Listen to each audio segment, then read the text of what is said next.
A'udzubillahi minasyaitonir rajim.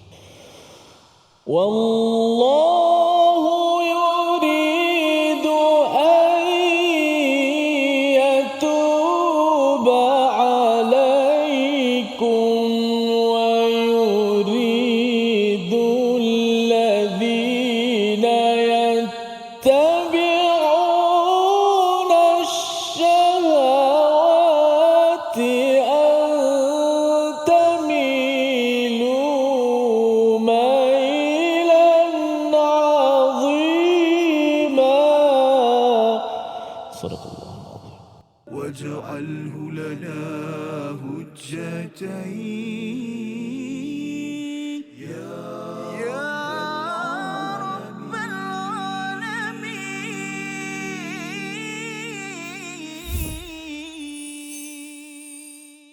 Assalamualaikum warahmatullahi wabarakatuh. Alhamdulillah wassalatu wassalamu ala Rasulillah wa ala alihi wa sahbihi wa mawalah, amma ba'd. Alhamdulillah, apa khabar semua para penonton yang dimuliakan? Alhamdulillah kita dapat bertemu lagi dalam My Quran Time, Quran, Salat dan Infak. Alhamdulillah, insya-Allah pada hari ini kita akan mendalami muka surat yang ke-83. 3 ayat lagi yang akan kita dengar, yang akan kita sama-sama mengenali ataupun kenal lebih dekat lagi dengan 3 ayat daripada surah An-Nisa, daripada ayat 27 hingga 29, insya-Allah. Dan bersama dengan kita seorang ilmuwan yang tidak asing lagi dengan My Quran Time, yang berbahagia Profesor Madya Dr. Ahmad Sanusi bin Azmi. Apa khabar Doktor? Alhamdulillah. Setiri sihat Baik, alhamdulillah. Insya-Allah Doktor, hari ini kita ada 3 ayat lagi. Ayat 27 hingga 29 daripada surah An-Nisa. Maka saya ingin menyerahkan kepada Al-Fadhil Doktor untuk meneruskan Quran Time ataupun tadabbur kita dengan 3 ayat ini. Baik, terima kasih Ustaz Tirmizi. Assalamualaikum warahmatullahi wabarakatuh. Alhamdulillahirabbil alamin wassalatu wassalamu ala asyrafil anbiya'i wal mursalin sayyidina Muhammadin wa ala alihi wa ashabihi ajma'in, amma ba'd. Sebelum kita memulakan pengajian kita, mari sama-sama ibu ayah, tuan-puan, hadirin hadirat yang dirahmati Allah sekalian, kita bacakan doa ringkas kita, Rabbi zidni ilma. Mudah-mudahan Allah Ta'ala menambah ilmu kita pada hari ini dan memberkati pengajian kita. Baik, kalau kita perhatikan, hari ini adalah satu ayat yang menarik. Sebelum kita masuk kepada perbincangan yang lebih terperinci nanti pada halaman yang ke-83 ini, eloklah dahulu kita sama-sama ustaznya kita perhatikan sinopsis daripada pengajian kita pada hari ini, insya-Allah. Yang mana hari ini kita akan masuk pada ayat yang ke-27, ayat yang ke-28 dan ayat ke-29. Ayat ke-27 menerangkan mengenai tentang dorongan sentiasa bertaubat dan helah orang yang menyesatkan. Ayat ke-28 membincangkan keringanan dan kemudahan yang diberikan Allah untuk orang-orang mukmin, manakala ayat yang ke-29 adalah larangan memakan harta dengan jalan batil dan membunuh. Ini menarik sebenarnya tuan-puan, kalau kita perhatikan halaman yang sebelum daripada dahulu. Yang ini sebab secara asasnya sebenarnya metodologi, manhaj pengajian dalam olahan ayat-ayat Al-Quran, kita kena tengok ayat-ayat yang sebelum dahulu tu. Yang ni kalau kita tengok ayat 81, 82 adalah menceritakan banyak perihal perkahwinan, tentang isteri, tentang wanita yang diharamkan berkahwin, tentang wanita dan sebagainya. Tiba-tiba pada halaman ke-83 Allah Ta'ala cerita tentang taubat. Tengok bagaimana Allah Ta'ala berkehendakkan kita kembali kepada Allah. Ini menarik untuk kita telusuri dan kita teroka ayat yang ke-27 ini. Sebelum tu mari sama-sama tuan-puan kita bacakan dahulu ayat yang ke-27 dan 28 ini, mudah-mudahan kita akan dapat bertadabbur mengenai tentang ayat yang dibacakan nanti, insya-Allah. Silakan Ustaz Tirmizi.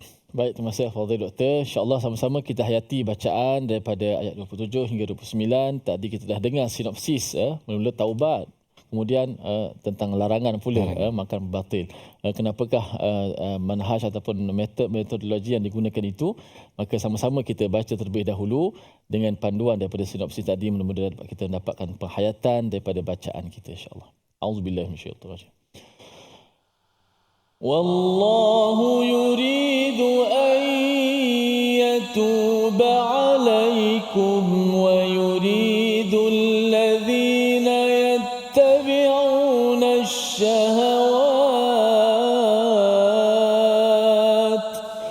ويريد الذين يتبعون الشهوات أن تميلوا ميلا عظيما يريد الله أن يخفف عنكم وخلق الإنسان ضعيفا يا أيها الذين آمنوا لا تأكلوا أموالكم بينكم بالباطل لا تأكلوا أموالكم بينكم بالباطل إلا أن تكون تجارة عن تراض منكم ولا تقتلوا أنفسكم إن الله كان بكم رحيما صدق الله العظيم. Surahul Azim ayat yang ke-27, dan Allah hendak menerima taubatmu sedangkan orang-orang yang mengikuti hawa nafsunya menghendaki kamu berpaling sejauh-jauhnya daripada kebenaran. Yang ni yang kita bincangkan tadi Ustaz Setir, bagaimana sebenarnya dalam perihal ayat yang ke-81, halaman 81, halaman 82, Allah Ta'ala cerita tentang bagaimana kalau nak menggantikan isteri ataupun Allah Ta'ala larang dengan pernikahan yang tertentu, Allah Ta'ala haramkan golongan-golongan yang tertentu untuk kita nikah, bagaimana pula kalau kita boleh tak kita nikah dengan hamba dan sebagainya. Tiba-tiba di penghujung ayat yang ke-26 ini, halaman yang ke-82, Allah Ta'ala cerita tentang Allah Ta'ala nak terangkan kepada kita dan memberi hidayah kepada kita. Ayat yang ke-27, Allah Ta'ala ceritakan tentang Allah Ta'ala nak menerima taubat kita. Jadi bagaimana susunan ini sebenarnya? Pada hakikatnya, dua halaman yang sebelum ni Allah Ta'ala cerita mengenai tentang hukum. Allah Ta'ala membincangkan mengenai tentang syariatnya, hukum hakam, susunan dalam perihal perkahwinan. Dalam penghujung perbincangan mengenai perkara tersebut, Allah Ta'ala cerita ini adalah panduan kerana ketika mana zaman jahiliah, mereka banyak melakukan perkara-perkara yang bercanggah. Nanti kita akan tengok yang Allah Ta'ala kata, wa an tajba'u bainal ukhtain illa ma qad salaf. Kita tak boleh kahwin dengan adik-beradik. Sebenarnya kita tak boleh menggabungkan. Maknanya kalau saya adik isteri, saya nampak bila dah kahwin dengan isteri saya tengok, cantik adik dia. Kita kahwin pula dengan adik dia. Pada hakikatnya Islam membataskan, menghalang perkahwinan jenis yang tersebut. Sebelum itu zaman jahiliah mereka dibenarkan.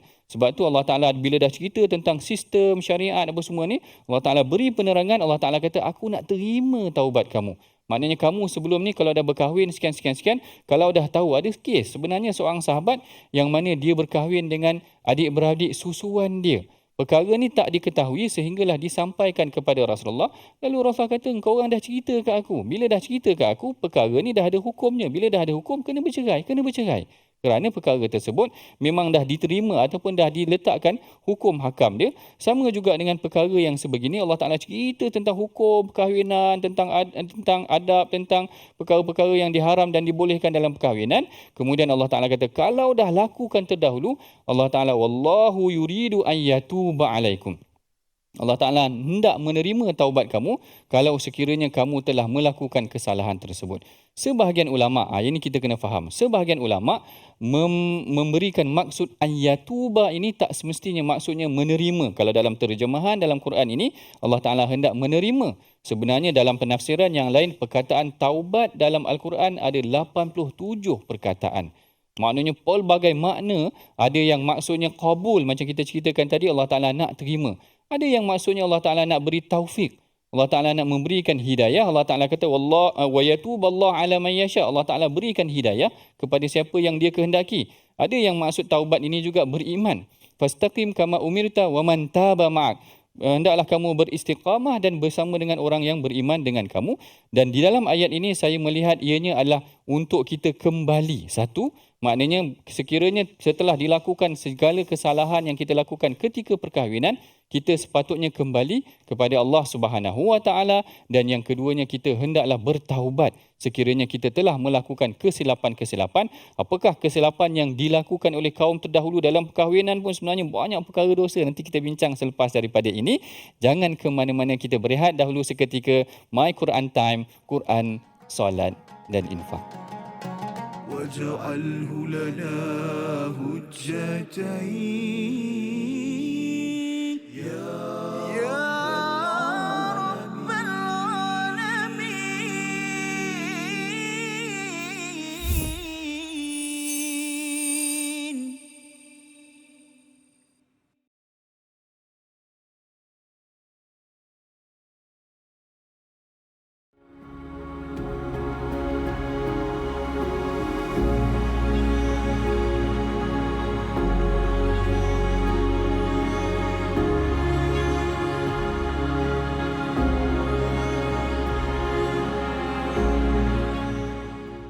Al-Quran.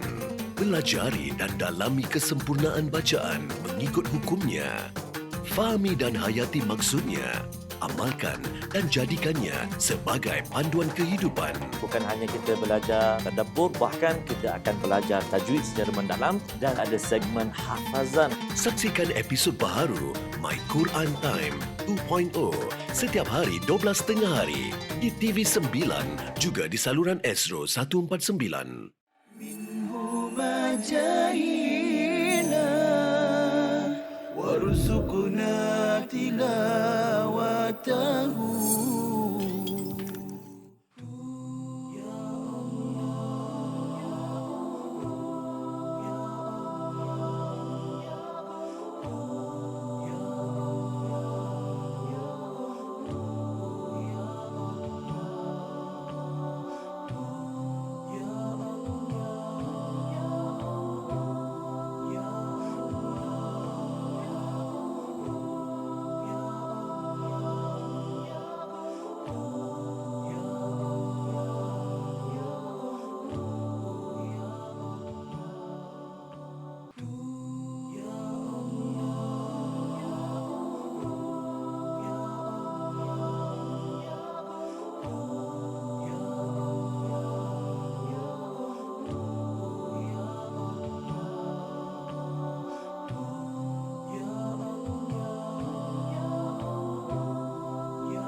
واجعله لنا هجتين يا رب العالمين.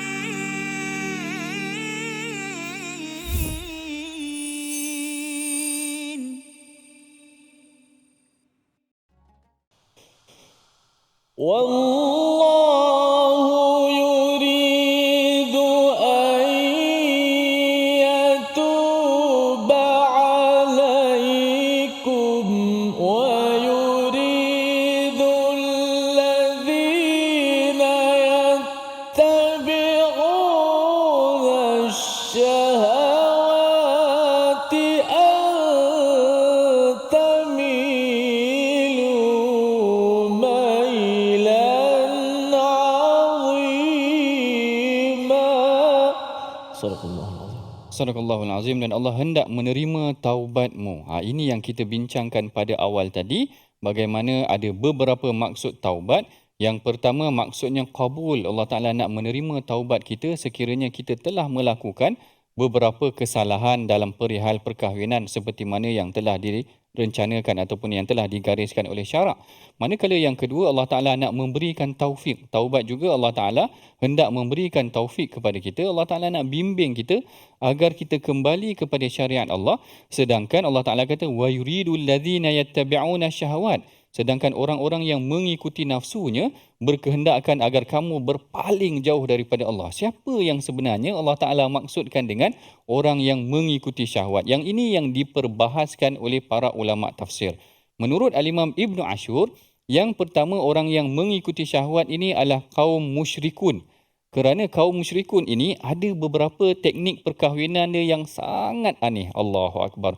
Kalau tuan-puan baca kitab Rahiqul Makhtum, Al-Imam Mubarak Furi ada ceritakan tentang teknik perkahwinan dalam kalangan masyarakat jahiliah ketika dahulu sangat aneh. Ada dalam kalangan mereka yang meletakkan bendera di hadapan rumah, bererti wanita itu bersedia untuk ditiduri dengan mana-mana lelaki. Kemudian sekiranya dia mengandung, dia akan memilih mana-mana lelaki yang ditidurinya itu tadi untuk menjadi ayah ataupun suami buat diri dia. Itu teknik pertama, ataupun ada banyak teknik.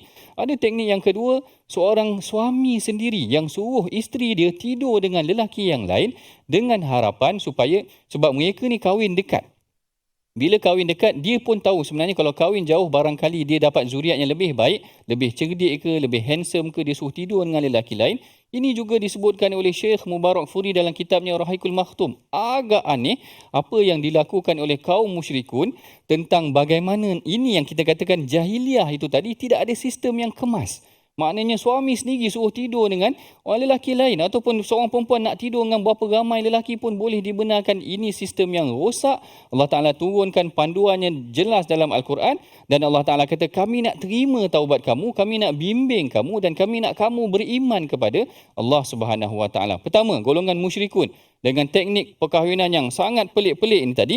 Bahkan yang disebutkan juga di dalam tafsir Al-Imam Ibn Ashur, dia kata yang dimaksudkan dengan ini adalah orang musyrikun yang dia kata aradu an yattabi'ahumul muslimun fi nikahi azwajil aba.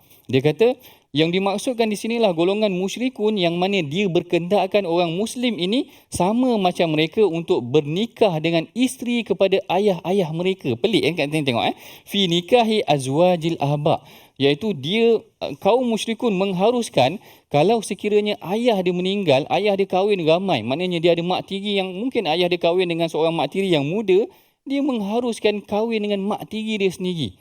Kan maknanya tergamak ke kita nak kahwin dengan ibu kita sendiri walaupun ibu tiri, tapi tak kena perkara ini.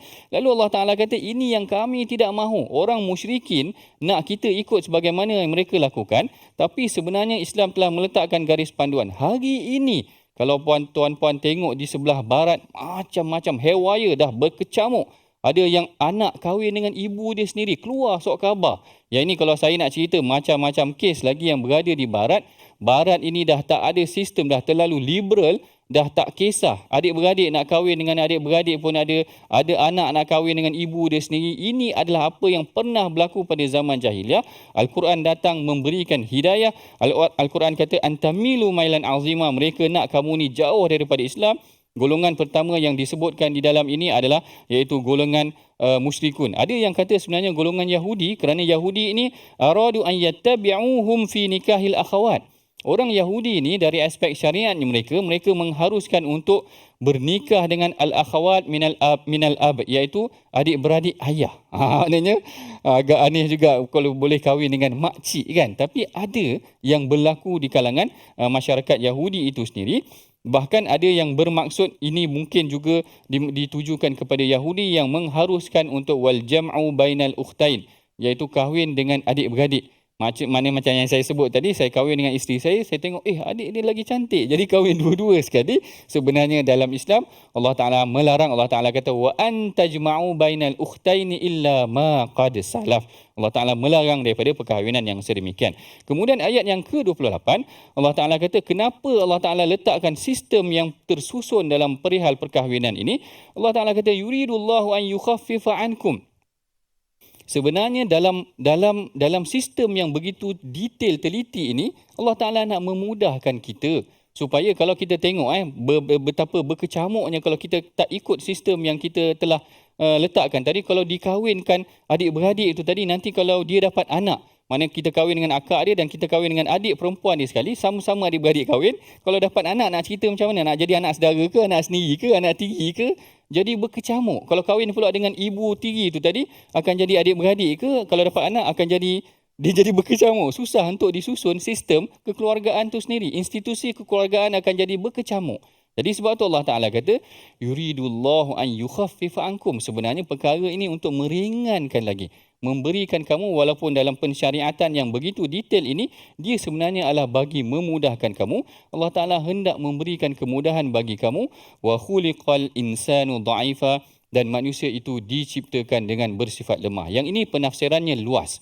Ada yang kata manusia ni bersifat lemah kerana Allah Ta'ala boleh memberikan pelbagai syariat. Kalau kita tengok dalam kes Isra Mi'raj, bagaimana yang disebutkan oleh Al-Imam Ibn Kathir, yang mana diceritakan mengenai Allah Ta'ala boleh bagi syariat itu sampai 50 waktu solat. Kalau 5 waktu solat ni pun kita dah tertinggal banyak. Ada yang tertinggal, ada yang terlewat. Kalau 50 macam mana? Lalu Allah Ta'ala nak ringankan. Rasulullah pernah marah Muaz. Yang ni kita pernah cerita banyak kali dah. Yang Muaz baca panjang kan solat dia. Lalu Rasulullah kata, afattanun anta ya Muaz. Wahai Muaz, engkau nak jadi tukang fitnah ke sampai baca panjang sangat solat ni? Sedangkan agama ini sebenarnya mudah. Ketika Rasulullah nak hantar Muaz dengan Abu Musa al-Asy'ari ke Yaman untuk mendidik penduduk Yaman, Rasulullah kata yassira wala tu'assira, permudahkan, jangan bagi agama ni nampak terlalu sukar agama Islam ni tadi. Ini semua adalah bagi memudahkan manusia kerana manusia ni diciptakan lemah. Cuma ada satu penafsiran yang agak menarik juga, agak terpencil. Bukan dah terpencil, mana disebutkan juga dalam tafsir.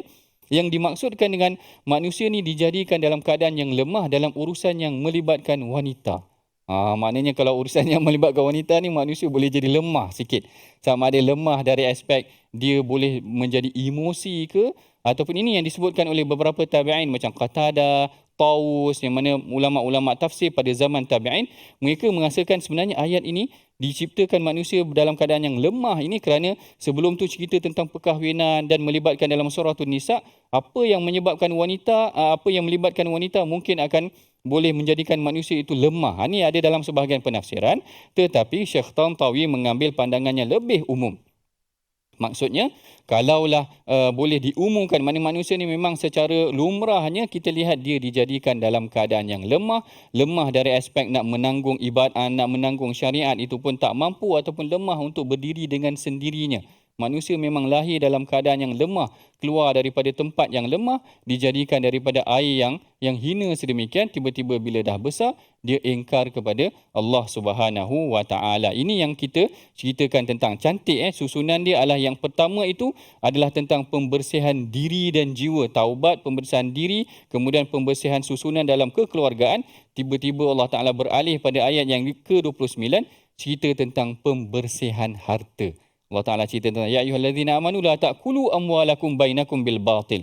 Wahai orang-orang yang beriman, jangan kamu makan harta dalam kalangan kamu dengan jalan yang salah. Ini yang kita perhatikan secara umumnya. Penafsiran ataupun maksud daripada ayat yang ke-27 dan ayat yang ke-28 yang kita bincangkan dalam dua sesi yang pertama ini. Sebelum kita habis ataupun tutup sesi yang kedua kita ini, mari sama-sama tuan-puan kita perhatikan mu'jam kita, perkataan pilihan kita pada hari ini, iaitu perkataan pilihan kita adalah mailan azima, itu mala, iaitu yang membawa maksud cenderung ataupun berpaling, yang mana perkataan ini disebutkan di dalam Al-Quran sebanyak 6 kali, yang disebutkan juga kebanyakannya ataupun disebutkan di dalam surah An-Nisa dalam ayat 27, ayat 102, 129, yang di dalam ayat ini Allah Ta'ala menyebutkan antamilu mailan azima, supaya kamu berpaling daripada syariat Allah Subhanahu wa Ta'ala itu sendiri. Ini yang Allah Ta'ala, ataupun ini perkataan yang boleh kita belajar, mala yamilu, maknanya dia cenderung ataupun dia hendak membawa manusia supaya berpaling daripada kebenaran itu tadi. Dan kita dah tengok dah tadi, berpaling daripada kebenaran dikaitkan dengan mengikuti syahwat. Sebenarnya banyak syariat yang Allah Ta'ala gariskan dalam kehidupan kita, tapi disebabkan kerana ingin mengikuti syahwat, menyebabkan kita melanggar syariat Allah Subhanahu wa Ta'ala. Ini yang dijelaskan oleh Allah Ta'ala. Allah Ta'ala berkehendakkan kebaikan buat diri kita. Allah Ta'ala gariskan syariat buat diri kita. Allah Ta'ala tahu kita lemah. Allah Ta'ala nak memudahkan urusan kita. Ada panduan-panduan yang telah diberikan di dalam Al-Quran. Oleh itu kita sebagai umat Islam memang kena berpegang atas apa yang telah digariskan oleh Allah Subhanahu wa Ta'ala. Jadi untuk kali ini, untuk yang sesi kedua ini, kita bincangkan ayat yang ke-27 dan ke-28. Manakala ayat yang ke-29 akan kita bincangkan selepas daripada ini. Kita berehat dahulu seketika. My Quran Time, Quran, Salat dan Infak. واجعله لنا هجتين يا رب العالمين.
وارزقنا تلاوته.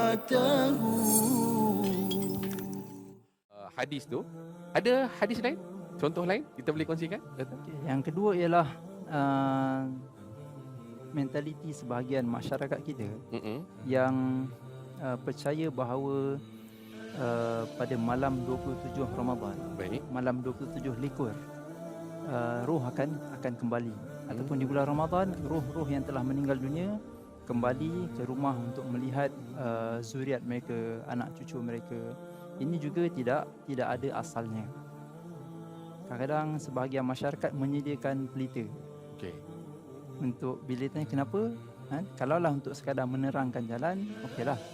Tapi kalau dengan mempercayai, ada kepercayaan yang sebegitu bahawa untuk supaya malaikat senang datang ataupun roh datuk dan nenek, arwah ibu dan ayah boleh kembali ke rumah, maka hal ini tidak ada. Malah dia bertentangan dengan hadis yang sahih riwayat Imam An-Nasai.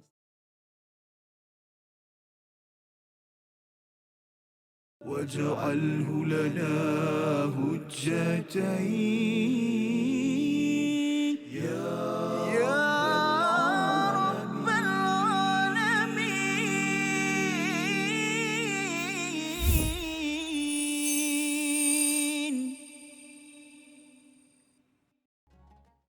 قرآن كريم كلام الله واتل جودوا يا حبيب الله.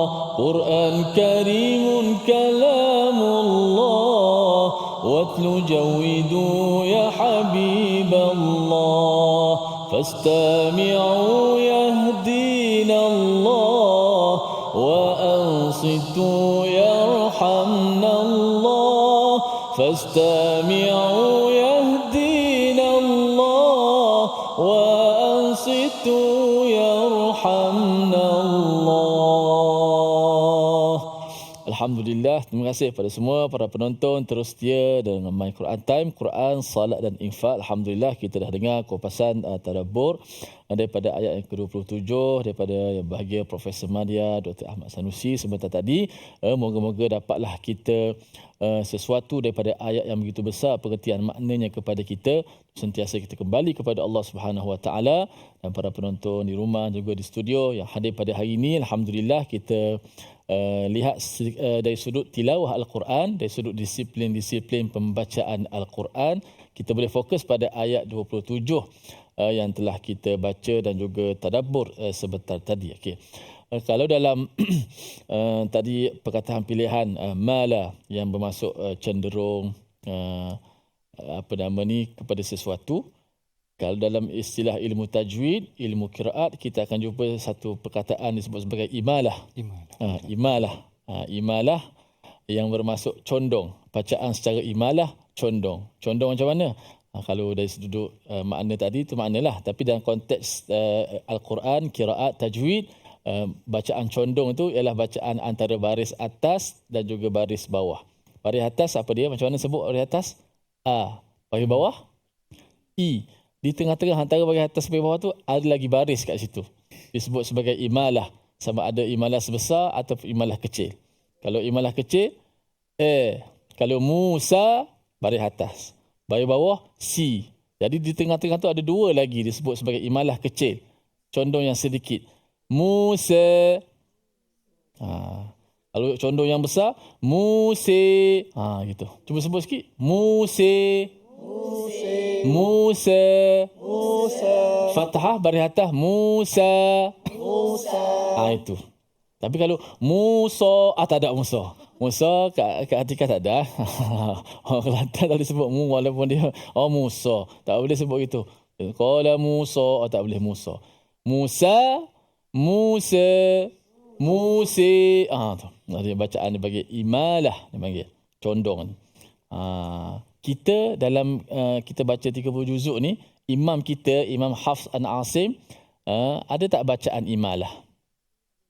Ada tak bacaan condong tu? Tak ada kan? Tak ada ke? Ada juga sikit. Ada berapa tempat? Satu tempat sahaja yang kita baca dalam surah Hud. Dalam surah Hud.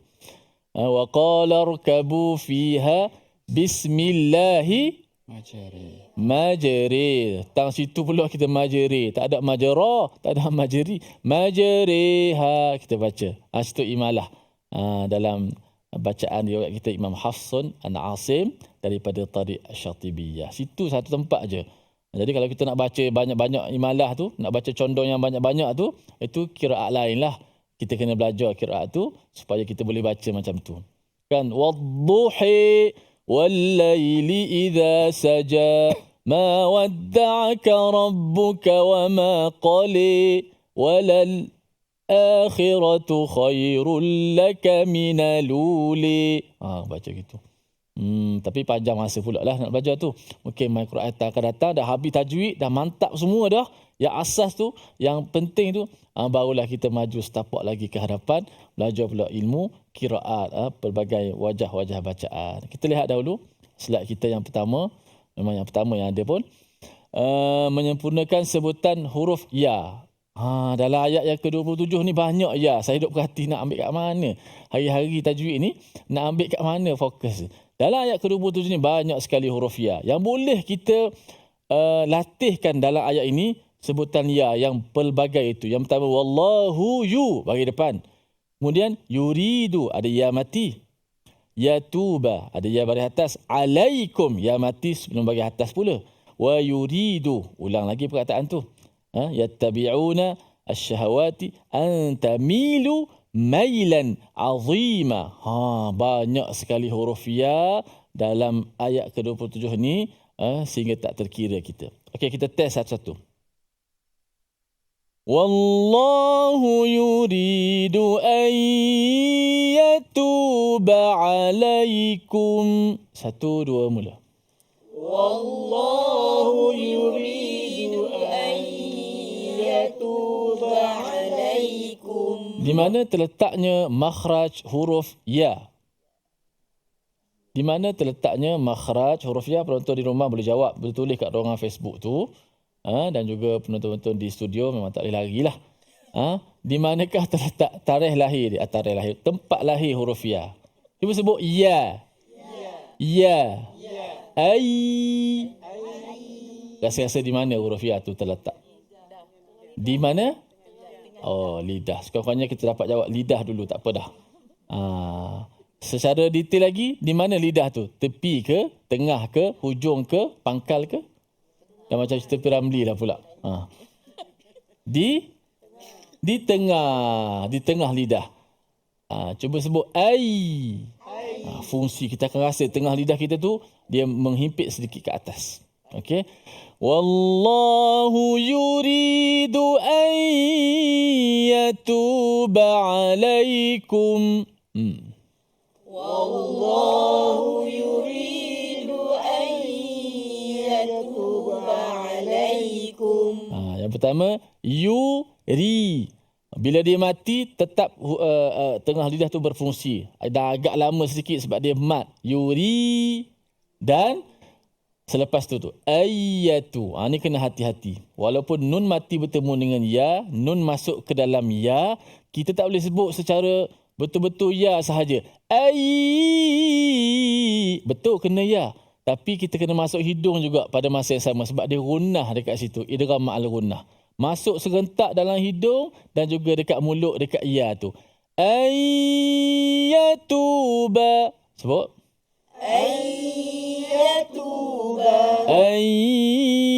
Ayatuba alaikum. Ayatuba alaikum. Di situ dia punya caranya agak berlainan sebab ada dua pekerjaan. Suara keluar daripada dua corong. Corong hidung, nun tu dikekalkan pada gunnah, dengung tu, dan nun masuk dalam ya. Ya tu di mulut lah, itu di tengah lidah. Wallahu yuridu an yatuba alaikum. Wallahu yuridu an yatuba alaikum. Masuk serentak. Jangan masuk hidung saja. Ai, ya tak nampak. Biar nampak dua-dua. Hidung pun kita bunyi, ya pun bunyi. Jangan ya saja masuk. Ai, tak ada langsung kat hidung pun tak boleh. Ai, ada. Okey. Wallahu yuridu an yatuba alaikum. Wallahu yuridu an yatuba alaikum. Kita tak boleh baca bacaan orang malas. Yuri. Mesti kena. Makhraj ya tu mesti kena. Yuri. Mesti ya tu tengah lidah tu terasa. Kalau yuri, itu kita tak fungsi bahagian ya. Di mana ya? Tak ada ya. Sebab kita tak sentuh betul makhrajnya. Wallahu yuridu an yatuba alaikum. Wallahu yuridu an yatuba alaikum. Alaikum. Ya, mati sebelum bagi atas. Alaikum. Tak boleh macam alaikum. Tak boleh. Alaikum. Rasa dia punya makhraj. Wa yuridul ladzina yattabi'una ash-shahawati an tamilu mailan 'azima. ويريد الذين يتبعون الشهوات أن تميلوا ميلا عظيما. أن تميلوا ميلا عظيما. أن تميلوا ميلا عظيما. تميلوا ميلا عظيما. أن تميلوا ميلا عظيما. أن تميلوا ميلا عظيما. أن تميلوا ميلا عظيما. Bagaimana di situ ada 3 ya yang perlu kita betul-betul letakkan pada tempat yang sempurna, yang betul. Tami, tak boleh. Tami. Dia habis nak berdengung semua. Tami. Bukan mi. Mesti ya. Luar daripada mulut. Tamilu. Sebut. Tamilu. Suara keluar daripada rongga. Tamilu. Jangan tami. Kepit tu tak kena tempat lah kan. Mailan azima. Mailan azima. Mailan azima. Mailan azima. Wa yuridu alladhina yattabi'una ash-shahawati an tamilu mailan azima. Wa yuridu alladhina yattabi'una ash-shahawati an tamilu mailan azima. Masya-Allah, barakallahu fikum, ahsantum. Masya-Allah, kita nak berehat seketika, jangan ke mana-mana, kembali selepas ini dalam My Quran Time. واجعله لنا هجتين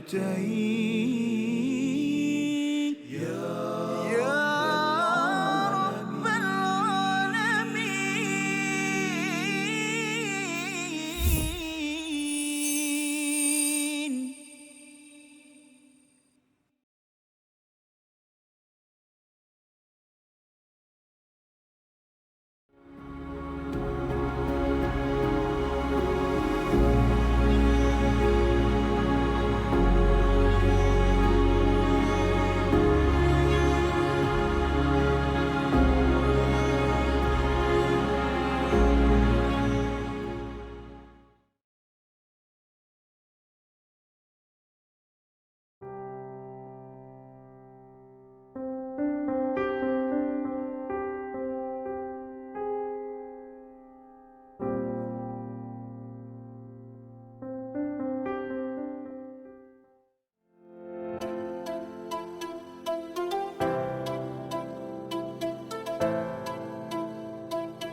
Ni Yahudi ni dia banyak kubu-kubu dia. Dia banyak kubu-kubunya, jadi Rasulullah tak boleh nak masuk, tentera Islam tak boleh nak masuk.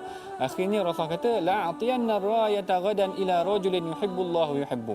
Rasulullah kata aku akan bagi bendera ni kepada seorang lelaki yang lelaki ni akan menembusi kubu Khaybar tadi, dan dia adalah seorang lelaki yang disayangi oleh Allah dan Rasulnya. Jadi semua sahabat tertanya-tanya siapa lelaki yang Rasulullah puji macam tu, disayangi Allah dan Rasul ni tadi. Kalau tak silap saya dalam riwayat, Umar pun datang dalam keadaan macam nak tinggikan diri dia ataupun menjengkit, kalau tak silap saya, tinggikan diri supaya Rasulullah nampak dia dulu. Rasulullah nampak dia dulu. Tetapi bila semua sahabat dah kumpul, Rasul kata Aina Ali, mana Saidina Ali, mana Ali? Lalu Rasul pun kalau tak silap saya ketika itu istaka bi'ainih, Saidina Ali tengah sakit mata, lalu Rasul hembuskan atau ludahkan pada matanya elok, dan Saidina Ali lah yang memegang bendera menuju ke arah tentera Khaybar ataupun ke arah kubu Khaybar, membuka kubu-kubu yang telah tertutup, maknanya susah tentera Islam nak. واجعله لنا هجتين يا رب العالمين.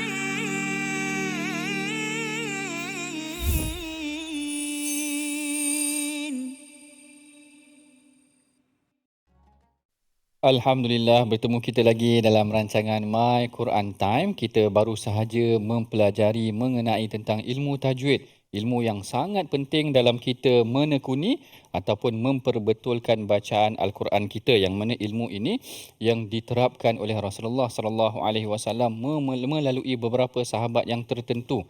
Rasulullah memang secara spesifik sebutkan tentang Ubay, tentang Abu Musa al-Asy'ari dengan Sayyidina Abdullah bin Mas'ud, beberapa tokoh yang memang diberikan kelebihan untuk menguasai dalam bidang pengajian Al-Quran ini. Baik, kalau tadi kita telah pun membincangkan ayat yang ke-27, ayat yang ke-28, maka pada bahagian yang terakhir ini kita bincangkan pula mengenai tentang ayat yang ke-29, yang mana kalau macam saya sebutkan awal tadi sebelum kita rehat, Allah Ta'ala ceritakan dahulu tentang taubat, penyucian jiwa. Allah Ta'ala ceritakan bahawa syariat ini sebenarnya mudah, bukan berat untuk kamu ikuti. Di penghujung perbincangan itu, Allah Ta'ala masukkan pula tentang penyucian harta. Menarik juga tentang penyucian dalam kekeluargaan, penyucian terhadap diri sendiri, kemudian penyucian terhadap harta. Allah Ta'ala menyatakan, Ya ayyuhalladzina amanu la ta'kulu amwalakum bainakum bil batil. Allah Ta'ala kata, wahai orang-orang beriman, jangan kamu saling memakan harta sesama kamu. Ini menarik.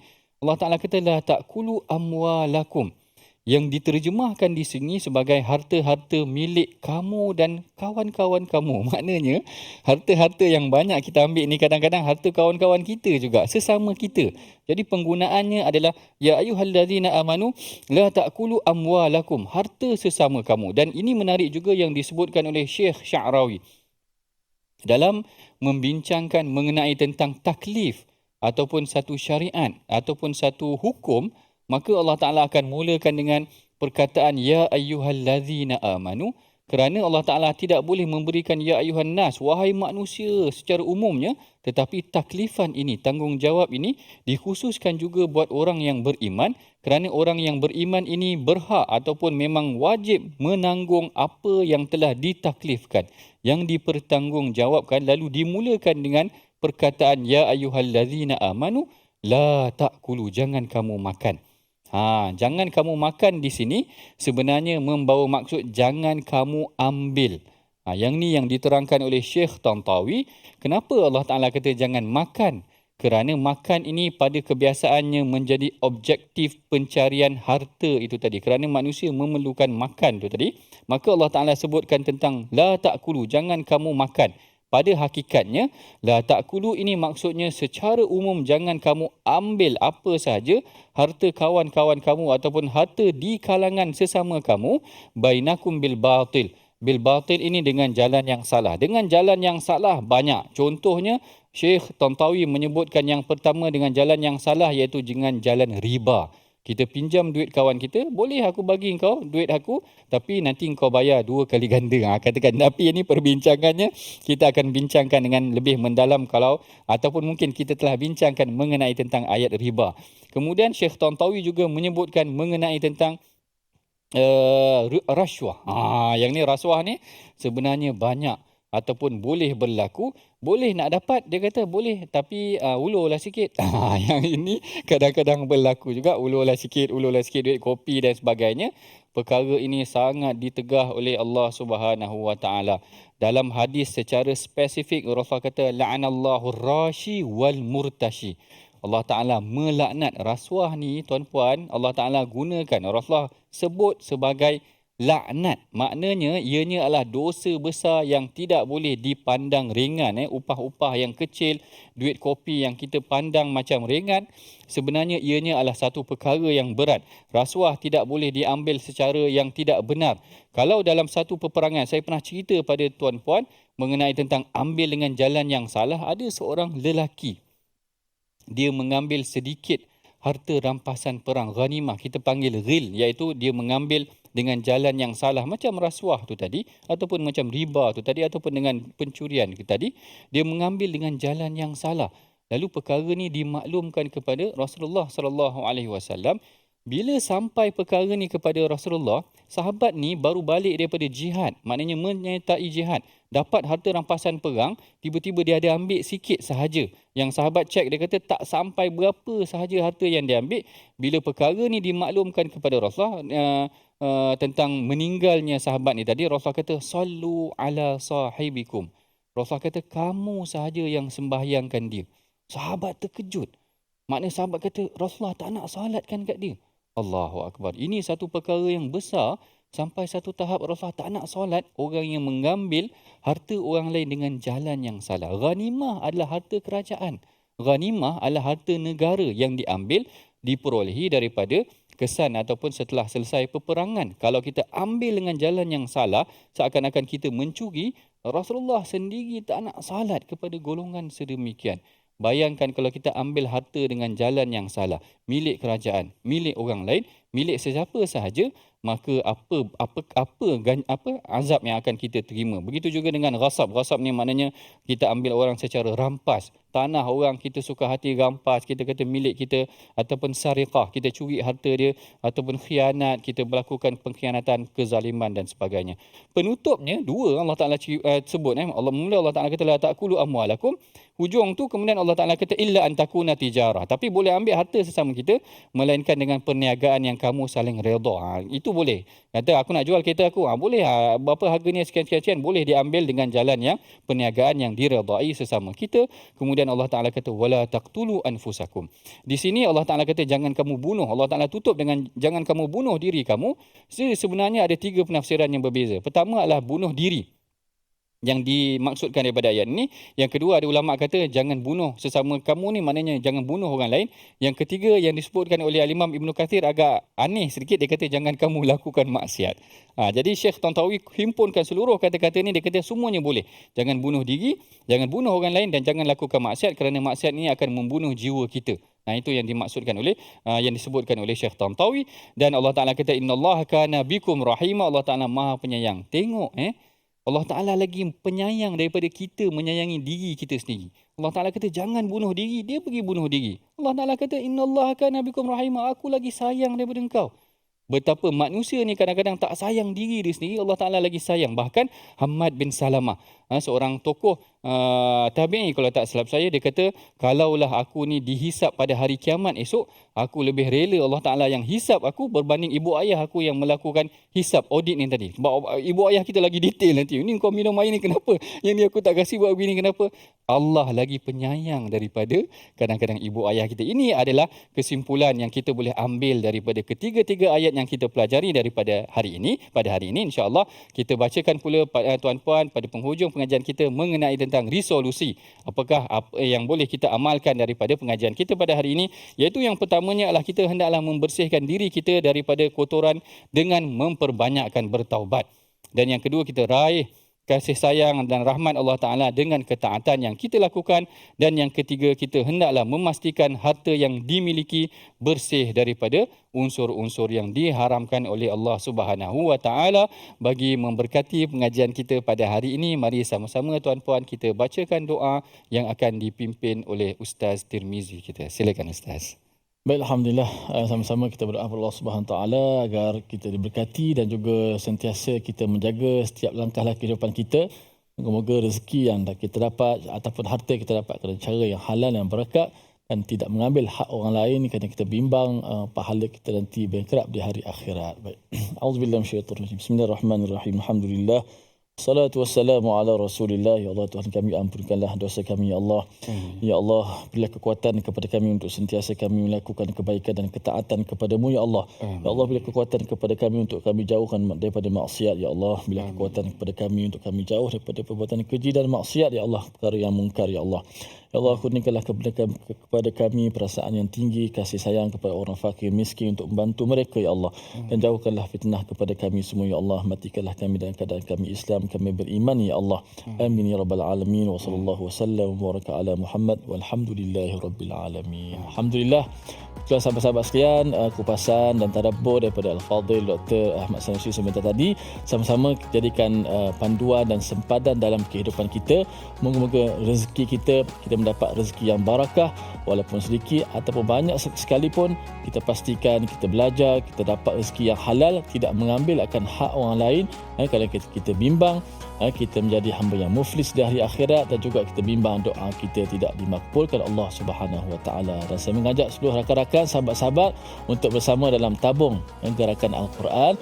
Moga-moga sumbangan kita, infak kita dapat sama-sama kita kembangkan lagi Al-Quran, syiar Al-Quran dalam kehidupan kita, masyarakat kita, negara kita yang tercinta ini. Alhamdulillah. Dan sekali lagi terima kasih kepada Fadil Dr. Ahmad Sanusi di atas pencerahan daripada 3 ayat, dan insya-Allah selepas ini kita akan masuk ayat yang seterusnya, ayat yang ke-30. Sudah pasti kita tak sabar-sabar untuk belajar tadabbur mengenainya. Namun insya-Allah kita dah sampai di penghujung rancangan. Insya-Allah kita bertemu pada waktu yang lain dalam My Quran Time, Quran, Salat dan Infak. Assalamualaikum warahmatullahi wabarakatuh.